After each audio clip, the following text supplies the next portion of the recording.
Hello friends, welcome on my channel. My name is Joanna and today I would like to share with you how I'm gonna create nice look around my dining area. I'm just gonna change a bit of the lamps around the table. It's gonna be very easy and simple DIY, which I create all for £7, which is crazy. But yes, this channel will be all around decorating the property and making everything with the very low budget, because I really believe we can still create something pretty and doesn't spend on it so much. So this is my dining area. I just wanted to add some dimension around the table and just create something from nothing really, because that's what I love to do.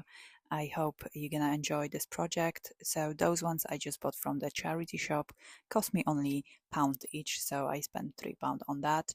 So it was worth it, because I think still we can use old things to create and do something nice to our homes without spending so much money on the things it's already in the shop. So yes, let me know in the comments what you think about this DIY, and I hope you can just subscribe as well my channel and just see what I create through the all lovely time which is coming.